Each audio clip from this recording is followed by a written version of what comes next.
Welcome back to another video, ladies and gentlemen. Today we are testing the new Delta Force mobile map, Trench Lines, using the ultra graphic settings with FPS locked at 60. And of course, we will be testing this on the Snapdragon 8 plus Gen 1. Let's see how it performs on ultra settings, because this map is very demanding. As the map is fully open, meaning the rendering distance is even further with 48 players running around you. We will be dividing this test into 3 parts. We assess the performance after 2 minutes, 5 minutes, and finally 8 minutes. At the 8th minute interval, I will do an overall assessment on the performance to end the video, so please don't go anywhere. Alright, let's start counting our FPS. If you have been paying close attention to the FPS meter, you will agree with me that the FPS has been very much stable from the start of the video, which is exactly the kind of performance we desire to see from the Snapdragon 8 plus Gen 1. Gameplay is also relatively smooth for a 60 FPS experience, unlike in other games. This might be as a result of a more polished animation to the gameplay mechanics. This is also the case for the Chinese version of Apex Mobile, the masterpiece that got shut down by EA. The Chinese version, also made by Tencent, also feels smooth at 60 FPS, so it might be some sorcery at Tencent, as those guys have proven time and time again that they are magicians when it comes to optimization.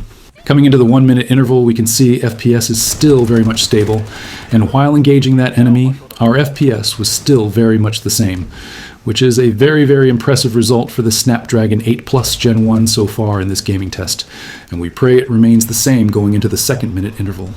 While we wait for the 2 minutes interval, I would like to show you the official minimum requirement for Delta Force Mobile. This was published a few days ago, so all ears. The minimum requirement for Android is the Snapdragon 710, followed up by the Dimensity 800, and finally the Kirin 970. For iOS, the minimum requirement is the now 8-year-old iPhone 7. Did your device meet the minimum requirement? Let me know down in the comments below. Also, your device not meeting the minimum requirement doesn't mean it can't play on it.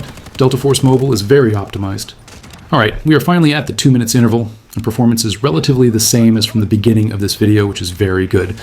As Delta Force Mobile devs updated the ultra graphics settings with improved textures and lighting, which now makes some maps look like a legit PC game. I'm not even exaggerating.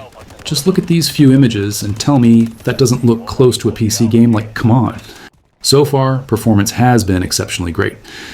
Let's wait for 30 more seconds before skipping to the 5 minutes interval, because I know you guys won't actually wait for that to come.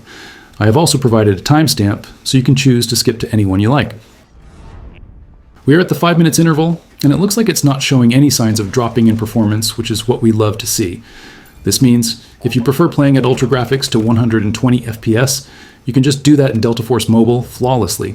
And if you notice, even when you engage enemies, it doesn't really affect your performance in any way, shape, or form, which is amazing to see.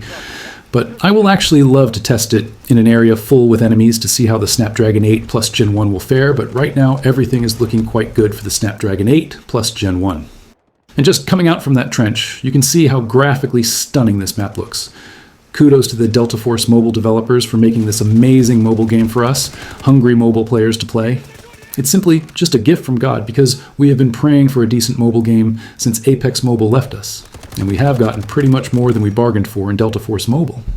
Alright, let's now move over to the 8th minute interval and discuss about the overall performance so far.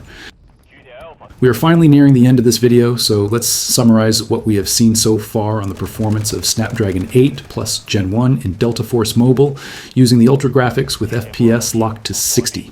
First thing first, the stability and smoothness was out of this world. A near perfect performance for the Snapdragon 8 plus Gen 1, which was assisted by the magical performance delivered by the Delta Force Mobile team. I will recommend the Snapdragon 8 plus Gen 1 for playing on ultra graphics 60 FPS. Like, it's a no-brainer because it's very much affordable in 2024. If you reach the end of the video, do well to like this video and subscribe. See you on the next one. Cheers.